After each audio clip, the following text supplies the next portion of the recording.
شاہ صاحب میں آپ سے آغاز کرتی ہوں. ساری صورتحال آپ کے سامنے ہے. ابھی جو سٹیٹمنٹس میں نے کوٹ کی خواجہ آصف صاحب کی، وہ بھی بتا رہے ہیں کہ اب کوئی تعلقات فی الحال نہیں رہے، اور ساتھ ہی ساتھ ہم دیکھ رہے ہیں کہ جو پاکستانی وفد کا ایک ڈیلیگیشن جس نے جانا تھا وہ بھی یہ وزٹ کینسل کر دیا ہے افغانستان کا. تو اب جو ہمارے پاس آپشنز ہیں، کیا وہ جنگ والا آپشن ہی ہے؟ دوسری جانب سے بھی الزامات آ رہے ہیں، اور افغان وزیر خارجہ بھارت میں بیٹھ کے یہ کہہ رہے ہیں، انہوں نے یہ سوال ریز کیا ہے کہ یہ معاملہ صرف پاکستان ہی کی جانب سے کیوں ریز کیا جا رہا ہے. ان کی جانب سے یہ کنسرن اگر واقعی افغانستان کی سوائل یوز ہو رہی ہوتی ٹیررزم کے لیے، تو یہ جو ہمارے باقی ممالک ہیں اس خطے کے جن میں ایران اور انہوں نے رشین اسٹیٹس جو پہلے تھیں، ان کے ساتھ ساتھ انہوں نے چائنا کا بھی ذکر کیا ہے، تو وہ کہہ رہے ہیں ان ممالک کو ہم سے شکایت نہیں ہے، جبکہ ہم یہ جانتے ہیں کہ چائنا ماسکو فارمیٹ میں چائنا سمیت ایران بھی ان ممالک میں شامل تھا جنہوں نے اس بات کو پاکستان کی سیکنڈ کی ہے اور اپنے کنسرنز کا اظہار کیا ہے. دیکھیں ہم میرے خیال میں امیر خان متقی جتنی باتیں کر رہے ہیں کیا وہ واقعی ایکسیپٹیبل ہیں؟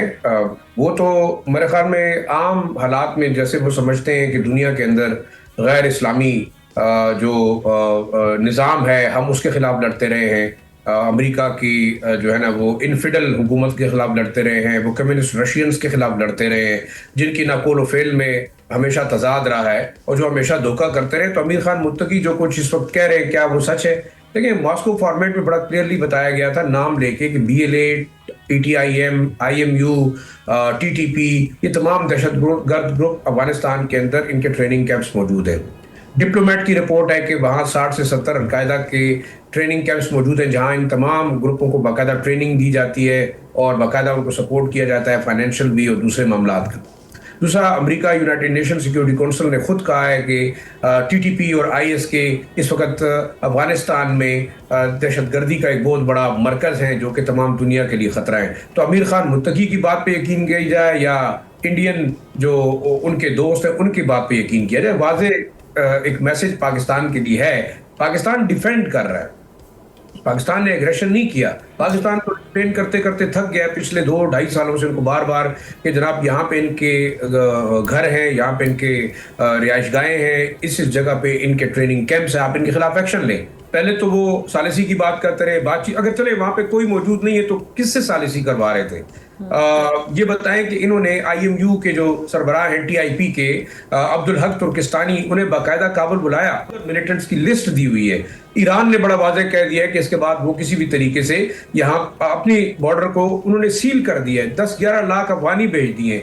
65 افغانیوں کو سزائے موت دی ہے ایران اور اسرائیل جنگ میں ایران کے خلاف جاسوسی کے الزام ہے. تو امیر خان متقی کہاں رہتے ہیں؟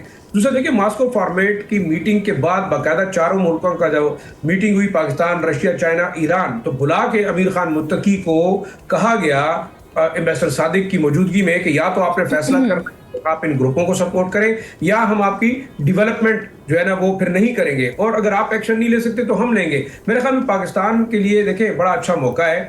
جنگ شروع کی ہے افغانستان نے، اور اگر وہ چاہتا ہے کہ وہ T T P, B L A اور ان دہشت گرد گروپوں کو پروٹیکٹ کرنے کے لیے پاکستان پہ حملے کریں گے تو میرے خیال میں پاکستانی ریاست کے پاس بالکل ایک اچھا موقع ہے کہ ونس فار آل تمام دہشت گردی اور ان کے کیمپوں سے نجات حاصل کرے. دوسرا، اگر آپ کرتے ہیں بات چیت تو میں حیران ہوں کہ سعودی عرب کیا کر رہا ہے، یو اے ای کیا کر رہا ہے، اور اس کے علاوہ دوسرے جو مسلم ممالک تھے جو کہ دوحہ معاہدے کے گارنٹرز تھے، انہیں چاہیے کہ یہ معاملہ افغانستان کے ساتھ اٹھائیں کہ دہشت گردی کو ختم ہونا چاہیے. قطر تھا ان میں. جی دیکھیں امریکہ اور اس کے اتحادی جو اس وقت ڈپلومیٹک سٹیٹمنٹ دے رہے ہیں، پریزیڈنٹ ٹرمپ ہر چیز کے اوپر ہیرو بننے کی کوشش کرتے ہیں. دیکھیں میرے خیال میں یہ سارا فساد ان سب کا بنایا ہوا ہے. نہ تو مڈل ایسٹرن ممالک کو گوادر کی ترقی پسند ہے، نہ وہ چائنیز انویسٹمنٹ کے بارے میں خوش ہیں، کیونکہ اگر گوادر جو ہے وہ پھلے گا پھولے گا، یہاں پہ انٹرنیشنل ٹریفک ہوگی تو میرے خیال میں پھر یو اے ای کون جائے گا اور پھر دبئی کون جائے گا. تو ایک سوال بڑا عام ہے میرے خیال میں، یہ اسلامی ممالک جتنے ہیں یہ اس وقت بھی پاکستان کے ساتھ ٹیکٹک کر رہے ہیں، اور پاکستان کو کبھی بھی اب ریلائی نہیں کرنا چاہیے امریکہ اور اس کے جو ویسٹرن الائز ہیں. پاکستان ایک ریجنل سولوشن پہ اس کو جانا چاہیے. رشیا، ایران، چائنا اور پاکستان یہ اس خطے کے پاورفل ملک ہیں.